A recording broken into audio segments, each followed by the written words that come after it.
No, It's with an A, not a J. I was saying Arnie. Good. Alice. There you go.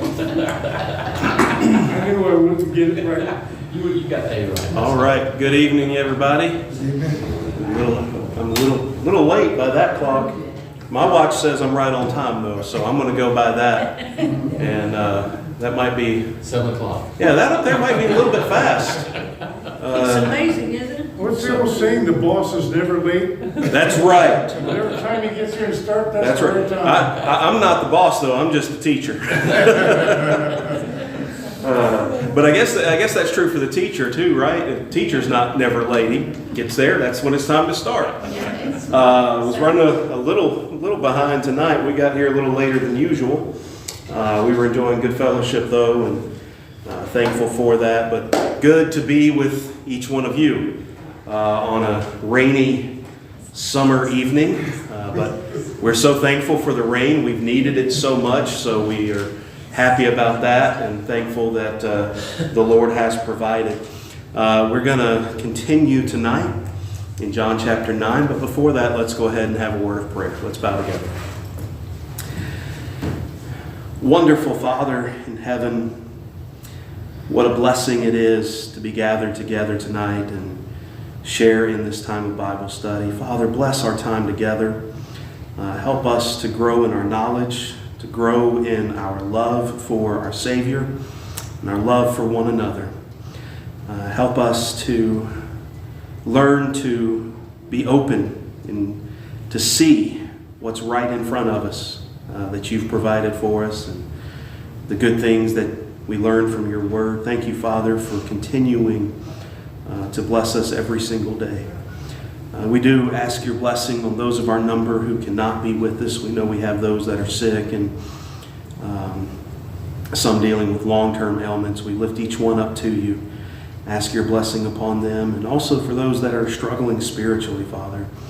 Those that know that they should be here when the saints are gathered but choose not to be.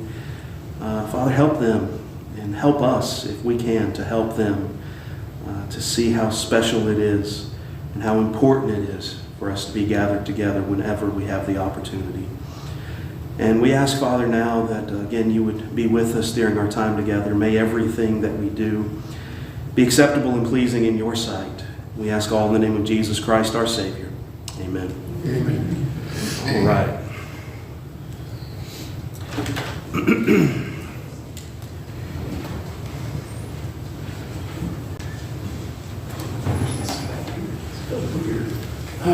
So picking up where we left off last week in John chapter 9, we didn't cover a whole lot last week. Just the first few verses of John chapter 9, focusing on the sign that Jesus performs in this chapter, the healing of a man who had been blind for his entire life. He had never been able to see, but Jesus comes to him. He makes the mud with saliva and dirt, puts it on the man's eyes, tells him, go and wash in the pool of Siloam.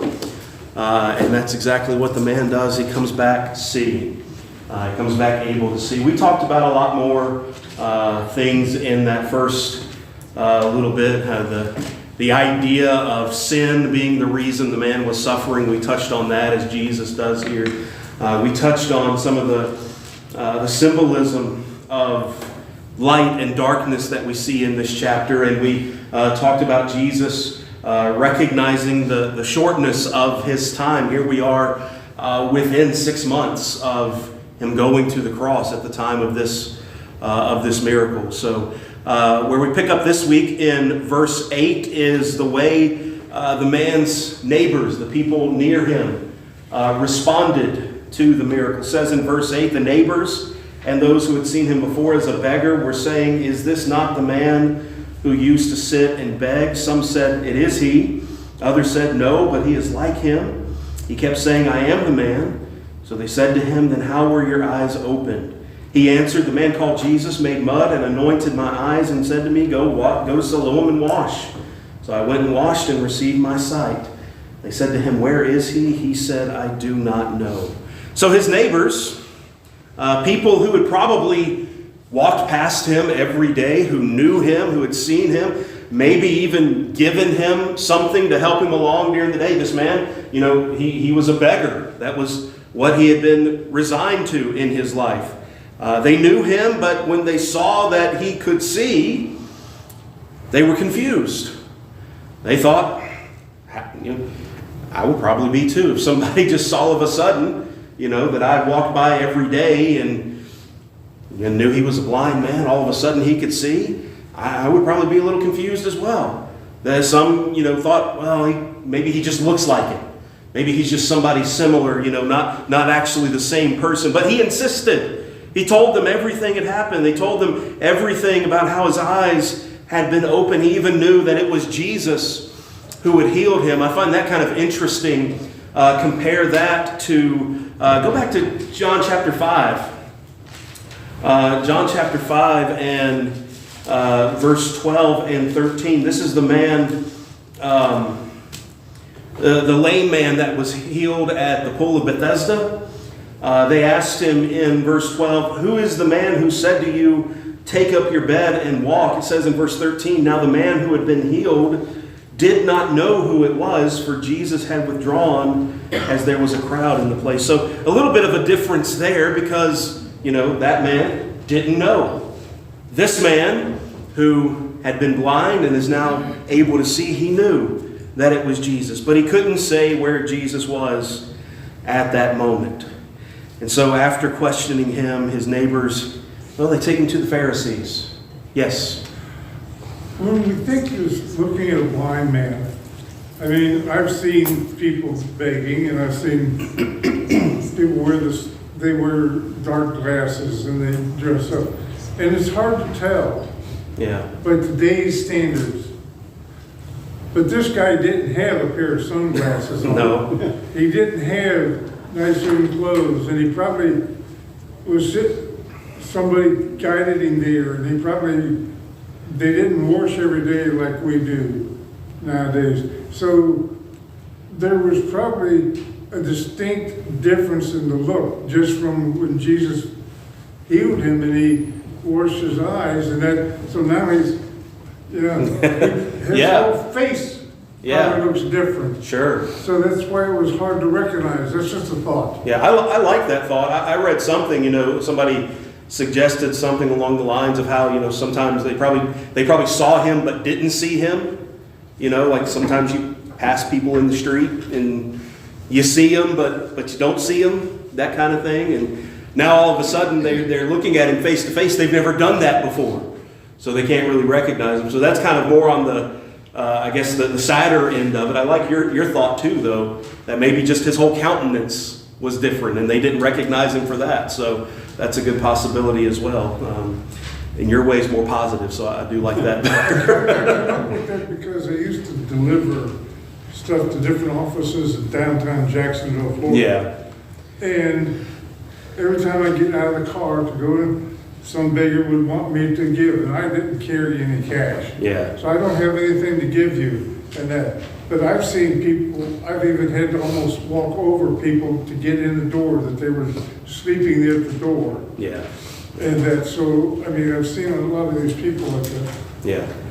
So that's a possibility. It was something like that. We don't know for sure. We just know they were confused. So what do? They take him to the Pharisees. Why the Pharisees? Hard to say for sure, but we know the Pharisees were the religious authorities in Judea. Who better, maybe, in the minds of the average person to consult in a situation like this? Keep in mind, to the average Jew in the first century, the Pharisees were not the bad guys. They were the people you looked up to. They were the men that you wanted to emulate, to be as religious and pious as they are. It's only through the lens that Jesus and the gospel writers give us that we start to see the spiritual shortcomings of the Pharisees. But to the average Jew, these were the guys. These were the people who made the decisions, who you went to when you had questions like this. And so that's probably why they took him to the Pharisees, but that might have been, that might have been a mistake, as we see. It definitely was a mistake because of the way that the Pharisees respond to everything that's happening. This is where John actually here tells us for the first time in this passage that it was the Sabbath day when Jesus healed that man. Not the first time that there's going to have been a run-in between Jesus and the Pharisees about the Sabbath. And chronologically speaking, I'm not sure, but it probably won't be the last time he's going to have a run-in with the Pharisees about breaking the Sabbath. And it seems like, as you go through, we're not going to read the whole section there, verse 13 to 34. I'm in John 11. That won't help any. I was wondering why verse 17 was where 13 was before, because I'm in the wrong chapter. But John, we're not going to read all of 13 through 34. We're just going to kind of hit the highlights.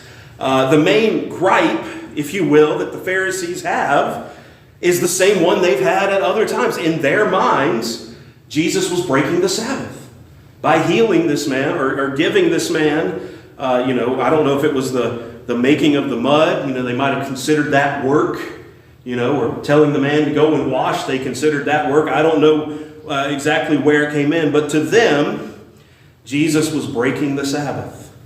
I think it is worth noting, if you go down to verse 16, they didn't all feel that way.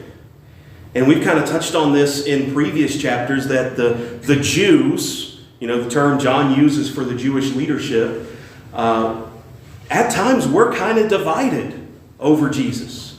We always think of that, they were all against him. They were all out to get him. They were all trying to destroy him.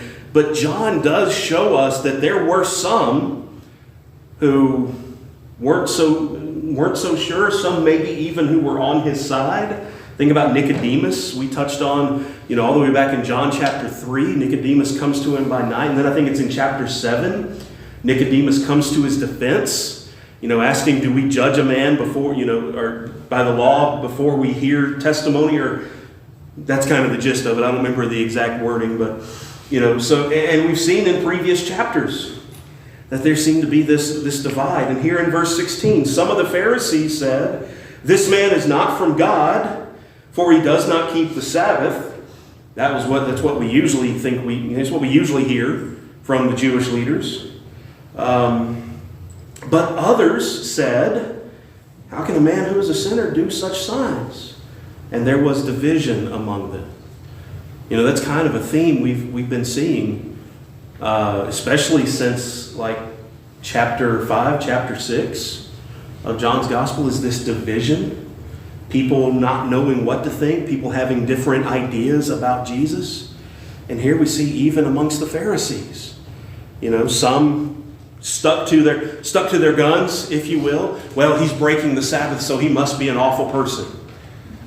Others looked at what he was doing. They looked at the signs that were right in front of them. They recognized he was doing good work. And if he wasn't from God, they said he couldn't do these kind of things. So their eyes maybe are starting to open a little bit. We'll touch more on that in a little bit. Yeah. If you look at every time that they said Jesus broke the law, though, if you look at that was their interpretation of it. It wasn't what was really good. Of course, Jesus would never break the Sabbath. He would never do that. Right. But that was their way of getting back at him and trying to penalize him and try to put him down and make him look bad. Right. It was their traditions that they had established with, I'm going to give them the benefit of the doubt, say good intent. They wanted to make sure we're not breaking the Sabbath, so we're going to make sure, here's the line. We're going to set the bar over here so we don't even get close to the line. That was kind of the intent behind those traditions. Well, Jesus didn't follow their traditions, and they had a problem with that, which, there's more to it than just that. There's a big part of it is they were jealous of the following that he was getting. And they were looking for anything and everything they could use to discredit him.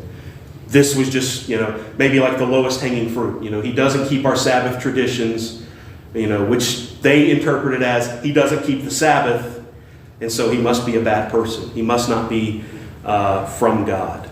But yet he did all the miracles. And some of them recognize that.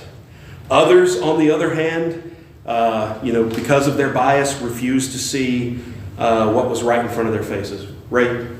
A thought is coming as you're sharing the thought, reference to the Sabbath. Yeah. The legalistic part of it is just echoing to me that they just want to hold to the letter of the law, Mm-hmm. and at the same time not looking outside the letter of the law. And I'm wondering, we in the Lord's church, can this happen to us within the Lord's church? Sure. 100%. And an example of that. Do I have an example of that? Not ready. Not ready to mind, but I believe it's just as possible. I believe it's just as possible for anybody today to, kind of follow in the footsteps of the Pharisees. I have an example of that. I had a friend who just a couple days ago was complaining because when she goes to church, I can't believe the clothes people wear to church these days. You're in the Lord's presence. You should be dressed up nicely when you go to church, she says. So she's just making too big a deal out of how you dress. Putting a bar where there shouldn't be a bar. Yeah. Ray, don't worry. You don't have to worry about that. Yeah. You're fine, Ray. You're fine. Best dressed person in here. I think within the Church of Christ, sometimes with that legalistic idea, we get caught up on we can't do this, we can't do this, we can't do this. Sure. That we forget about the joy that there is in the worship. Absolutely. That, yes, we should be doing what the Bible tells us, but it's not about don't do this, don't do this, don't do this. It's Yeah. about this is what we have. This is what Well, God has given us. Right. If we want to follow that, that line of thinking, we should be doing what the Bible tells us. Well, he tells us in John 4:24, worship in spirit and in truth. Do everything right, but do it with joy, with love, with appreciation for everything that God has done for us. So absolutely, great. Well, if you'd have been at second week of PBC on Friday night, you heard an amazing lesson to that exact fact, actually, about how... Who taught that lesson? Oh, that was me. That was me. You're welcome. You're welcome. No, that's exactly what. Mine was in Matthew, though. Matthew 9, Yeah. when Matthew's actually called, and then over Matthew 11, where the disciples are walking through the grain field. Yeah. Same Sabbath deal, but it's the same. Yeah, and that was something you run into all the time with the Pharisees. They're always hitting, especially on that one thing. Like I said, maybe it was the lowest hanging fruit, the easiest thing they could point to and say, oh, he's not doing what's right, And it is an example of like things that we've talked about, like Natalie brought up, how do we dress, don't come in here, looking like you're going to the beach, something like that, but you don't have to wear a suit every time you come to church, that kind of thing. But some people want to put that bind, and then focusing always on what we don't do, what we can't do, and forgetting to focus on the blessing that it is to worship. Those are great examples of that. Norman? Well, not to go too long on this, but like they were doing traditions of men. Yeah. And that's what I sort of had, what's in mind is, when I was growing up in the church in downtown Cincinnati, we had 2 songs. We had a prayer, we had another song, and then we had the sermon. Then we had the invitation song. Then we had a song for the communion. We had the communion and then the giving. Then we had another song, a prayer, and an ending prayer. Yeah. We did that day, Sunday after Sunday after Sunday. Yeah. One day, Uh-oh. You only had one song before the prayer, and it was a meltdown. we changed the whole thing. Yeah. We did this song, and then we did communion, and then we did something. And then there was people that thought we were sinning Yeah. because they had got to the traditions of men. Yeah. And that's why we should change up the way we do our service from time to time. You're right. Because there is no set thing in how we do our service. Yeah. And that's what they were doing, is they not only were trying to follow the law, like we try to follow God's law now, Yeah. but they were adding to it. Yeah. Well, while you were talking, I thought of, an example. We're here on a Wednesday night. We could have come last night. We could come tomorrow night.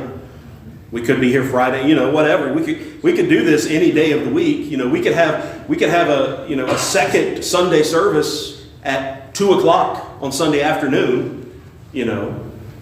Some people you suggest that. Oh no, we can't do that.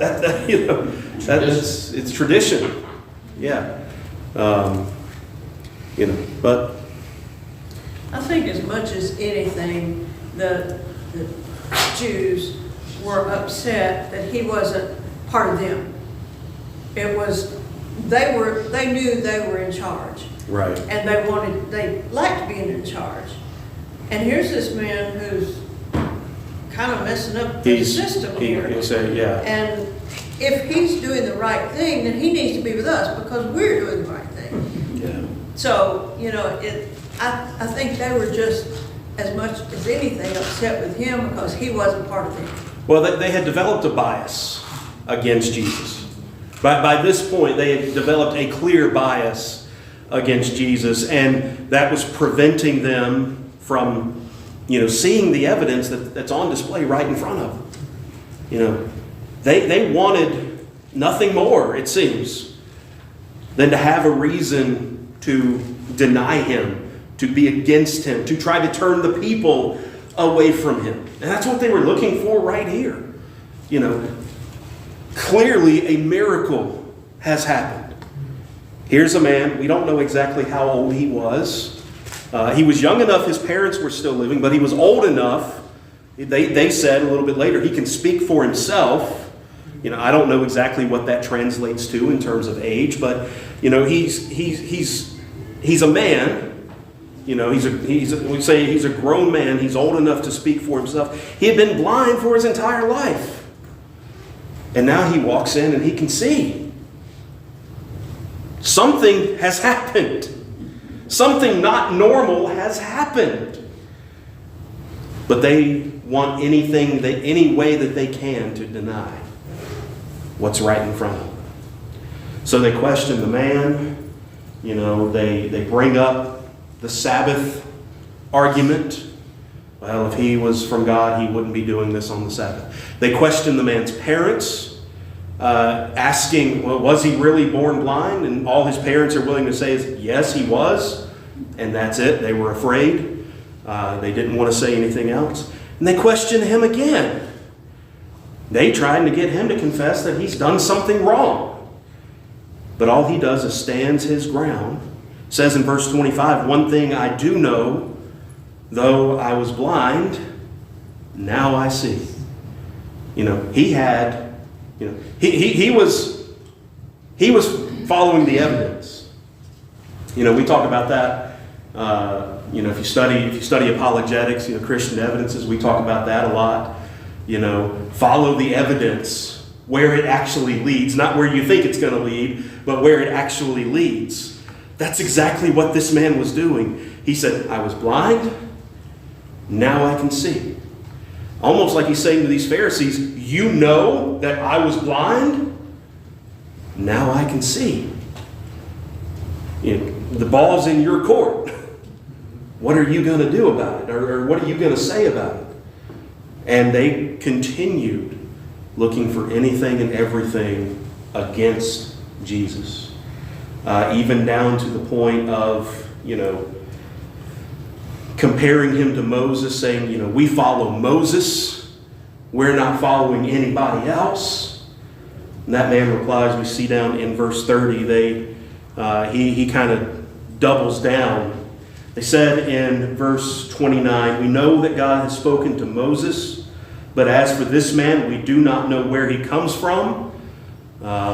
That's something that's come up a few times in John. Of course, I think they probably did know physically where he came from. At least he was from Galilee. I think maybe there's something a little bit more in there, though. They're saying, we don't know, is he from God? Is he on his own or anything like that? And that's where this man, this formerly blind man, doubles down. It says in verse 30, the man answered, "Why, this is an amazing thing. You do not know where he comes from, and yet he opened my eyes." In other words, look at what's right in front of you. Follow the evidence where it's leading. You say you don't know where he comes from. Look at what he did.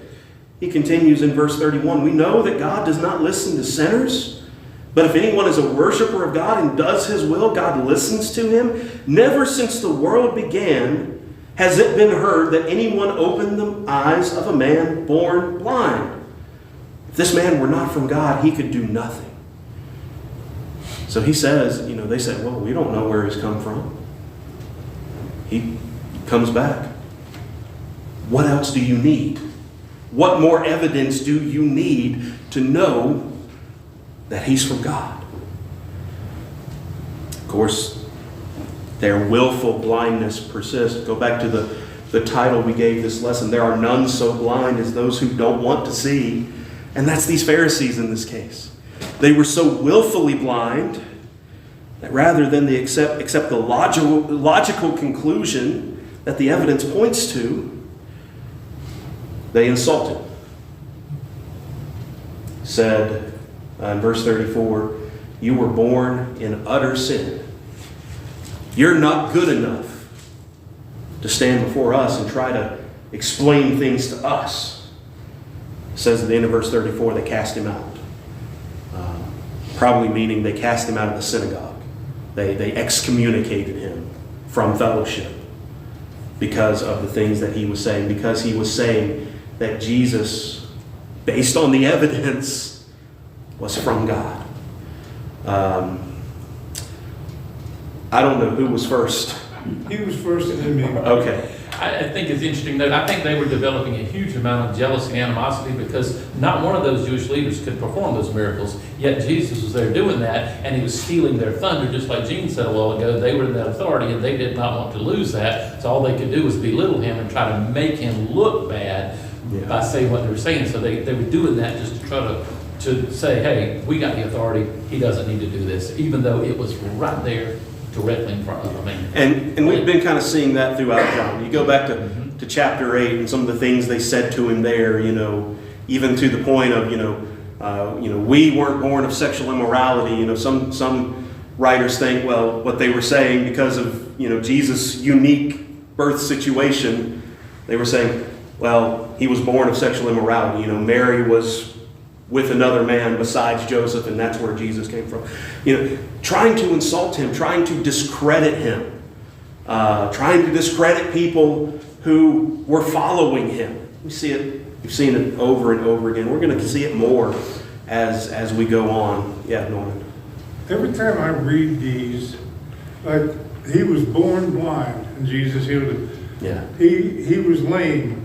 I don't remember if he was lame all his life or how long, but he was lame. He picked up his mat and walked away. Yeah. All these times on those two. Have you ever seen somebody that can just have surgery? They have to hobble walk. You have to learn to walk. If you just got sight, you'd have to experience it. It's like he could see forever. Mm-hmm. I mean, he has no problem seeing. The guy had no problem walking. He wasn't hobbling along. He was walking because he was totally healed. And some people can disagree with me, but I think when they were healed so fully that it's like they didn't have it ever. Right. Oh, absolutely. When Jesus... They didn't need therapy? They didn't need therapy? No PT. Yeah, well, I mean, think about, and I mean, I guess it would be true of the blind man too, if he had never been able to see what that would, that normally I don't think you would, if somebody had an injury like to an eye, they would take time to heal that.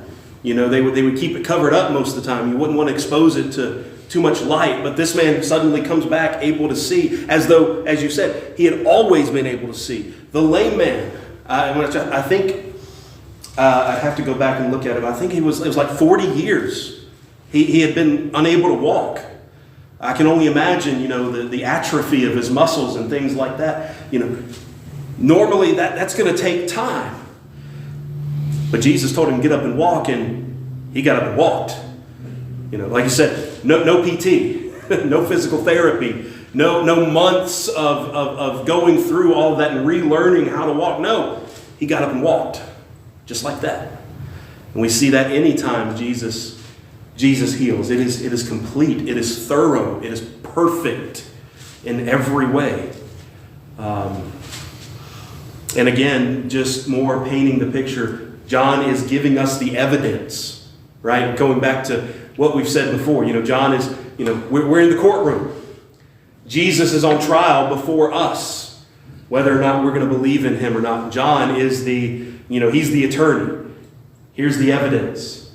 Here are the witnesses. We're even going to listen to his own testimony, and then you make a decision. That's exactly what John's trying to get us to do, is to see all of this, make a decision.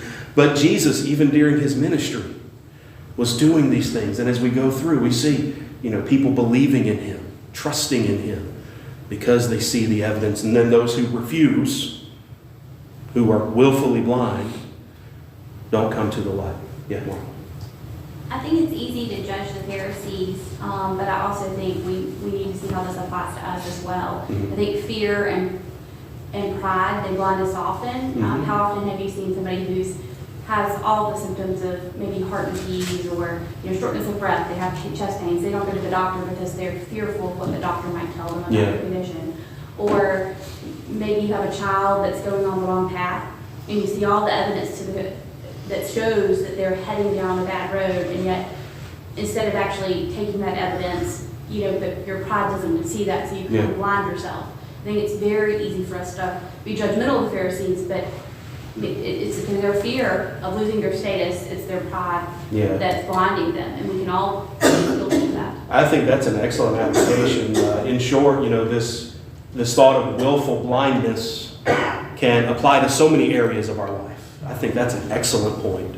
And we need to open our eyes, be open, and see things. Thank you for that. I appreciate that. Yeah, Ray. I was going to make mention that, in a sense, I feel I feel away for the Pharisees, because they have allowed their blindness, even though the evidence, as you said, is right in front of them. Mm-hmm.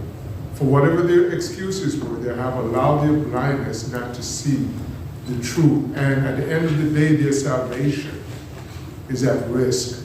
And when we study with people in the world, and the evidence of God's word is in front of them, and they just totally, like the Pharisees, their attitude is like this, it's like, it hurts to see that.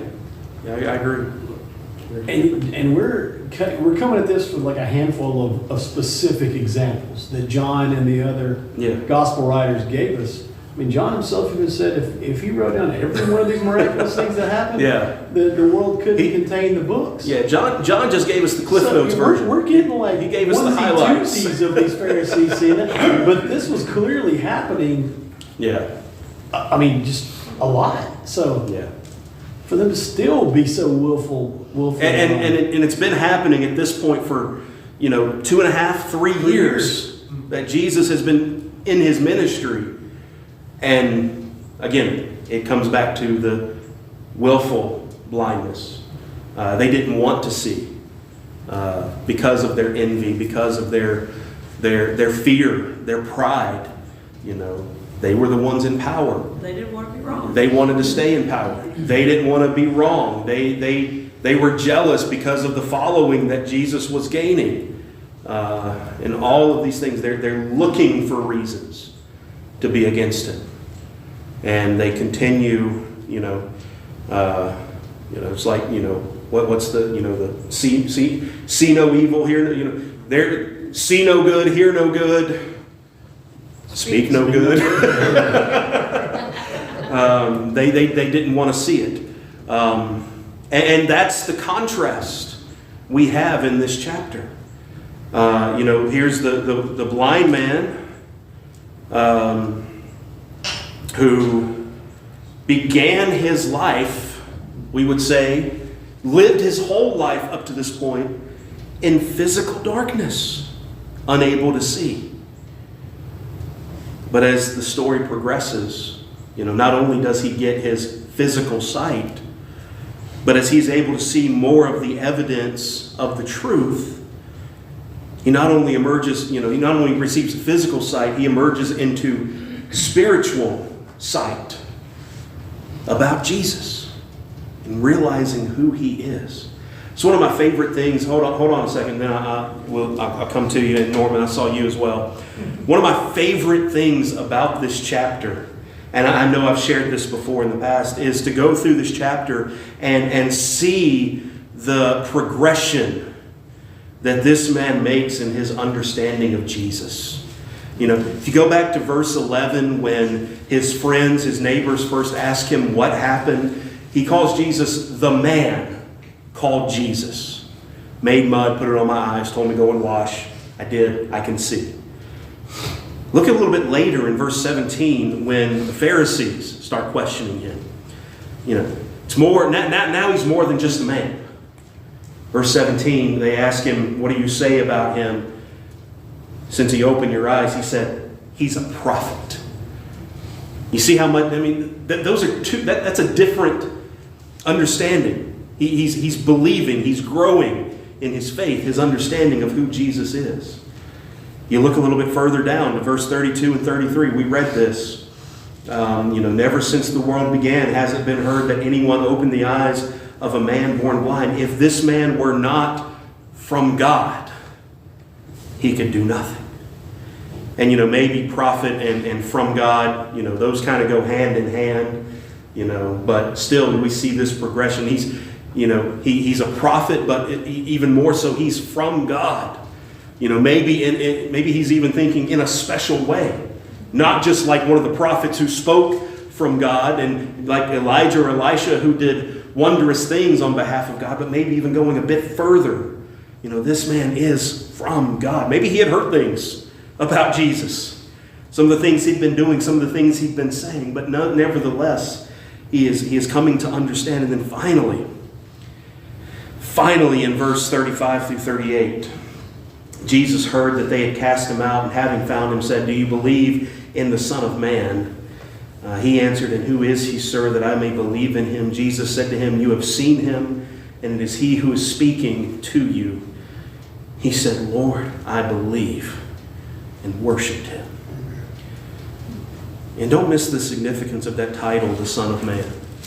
Some people think it was just a way of Jesus identifying himself as a human being, but it's more than that. It goes all the way back to the book of Daniel. Daniel chapter 7, verse 13 and 14, Daniel sees a vision of one like a son of man, is how Daniel describes it, coming to the Ancient of Days, coming to God, and receiving a kingdom, receiving dominion, receiving glory. It's a messianic prophecy. It's a prophecy about the one who is to come, the one who would come from God, would be of God, and would reign over his kingdom. You go to Mark chapter 14 when Jesus is on trial before the Sanhedrin, and they start to question him, and he quotes from Daniel chapter 7, excuse me. They ask him, are you the Christ? He says, I am, and you will see the Son of Man coming on the clouds of glory. He quotes from Daniel chapter 7. And you know what they say? He's a blasphemer because he claimed to be the Messiah. It's the second time in John, at least, that it's been pointed out that he claimed to be the Messiah. You go back to John chapter 4, remember the woman at the well? She said to him, I know that Messiah is coming. He said, I who speak to you am he. Here he asked this man, do you believe in the Son of Man? Do you believe in the one that was promised in Daniel chapter 7, coming on the clouds of heaven, receiving the kingdom and dominion and glory? Who is he that I can believe in him? You're talking to him right now. I'm paraphrasing, but that's the gist of what Jesus said. He said, yes, Lord, I believe. So he goes from a man to the Son of Man, the Christ of God. That is coming out of the darkness, blindness, and into the light. As opposed to the Pharisees, the leaders, who probably should have been the first ones to, laud and hail and, exclaim, proclaim that, yes, this is the one we've been waiting for. They keep their eyes shut. Don't want to see it. Don't want to acknowledge it. For all of those reasons we've talked about. And I know, I took forever, but and Norman, I know I've come to you too, and Alan, I saw you as well. I just keep thinking, this should have been a joyous moment for this blind man. He hasn't had sight his whole life, and he was just healed. And the Pharisees and these people took the joy of that moment away from that man, and then they took the joy of from the parents who had a child who's been blind their whole life. They took that from them and put them in a place of fear. Yeah. And I also think, we do that too. How often do we take the joy out of Jesus and talking about the joy of Christ? Yeah. How often do we instill fear instead? And I think you have to be careful of that as well. Yeah. And then here Jesus comes in at the end and he brings them his joy back again. Yeah. Absolutely. You're right on the money. Once again, I think it goes back to what we were talking about earlier about, focusing on the do-nots, the things we can't do. And I've said before, I'm so tired of gloomy Christians. We're not supposed to be gloomy. We're not supposed to be focusing on all the stuff we can't do. I mean, yes, we need to make sure we're doing things the right way, but there's joy. Paul said in Philippians 4, rejoice in the Lord most of the time. We don't look at a map. Right? We don't look at a map and say this is where you can't go. Yeah. Why do we look at the Bible, which is just a guidebook for our lives, and say this is where you can't go or this is what you can't do? Why are we not just saying, hey, here's the path you should go on? Yeah. And think about this is where following that path is going to lead us. Yeah. To the Lord. To finish what I was saying before though about Paul, he didn't say rejoice in the Lord sometimes. Rejoice in the Lord, except for when you're sitting in the pews in church. Rejoice in the Lord always. So important. He said it again. Again, I say rejoice. It's over and over again. He reminds us to rejoice, to be happy. Of course, that's all over the book of Philippians. We call it the epistle of joy for that reason. But absolutely, being a child of God is a wonderful thing. It is a joyful thing. And we shouldn't let anybody rob us of that. We shouldn't rob ourselves of that joy. For sure. Norman? Yes. Going back and looking at the beginning of this, I thought the guy, this all came about when the apostles asked Jesus, who sinned, him or his parents, for him being born blind? And Jesus said, nobody. So the person himself may have heard of Jesus, and that we don't know. But there are some people that talk about, like the centurion, who was a Roman soldier. He had such faith, he says, all you have to do is say it, and it'll be done over there. Yeah. And the woman who just barely touched it, she had faith that she just barely touched the hem of his garment and was healed. Some had faith that he could do it. Others he healed, not because of their faith, but because they needed healing. And because of that, they realized this is the Savior. They got the faith from him. Absolutely. Some of them, it built their faith. Yes. To receive that. And some of them, there was that, some of them needed that. I think about the father with the son who was demon possessed. Lord, help my unbelief, he says. In Matthew 17 after the transfiguration. So, and again, that's the point of these signs, was to build faith.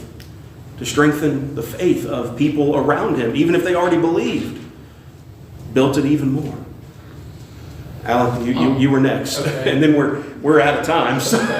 There's a pretty stark contrast between this man who was healed by Jesus and the Pharisee leaders. He was a truth seeker, they were self-seekers. And if you look at this, and as again, that evidence is there in front of him, he was looking at the truth and following the truth, like you said before. Yeah. He was seeing it and being convinced by it, but they willingly, willful blindness, did not want to.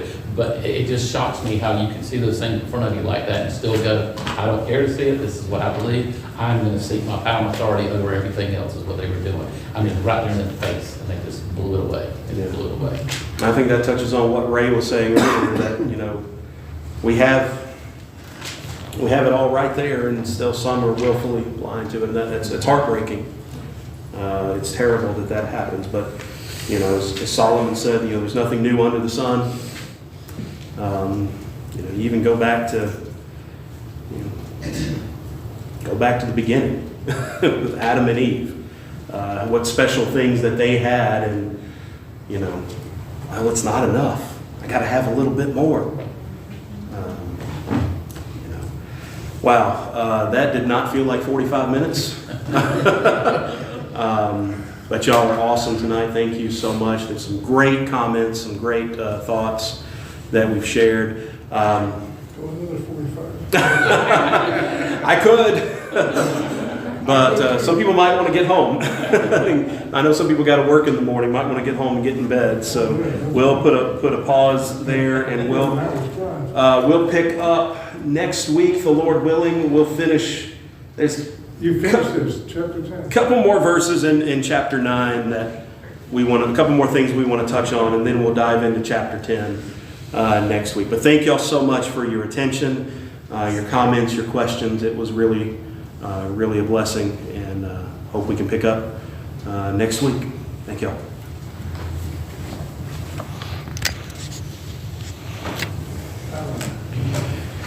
And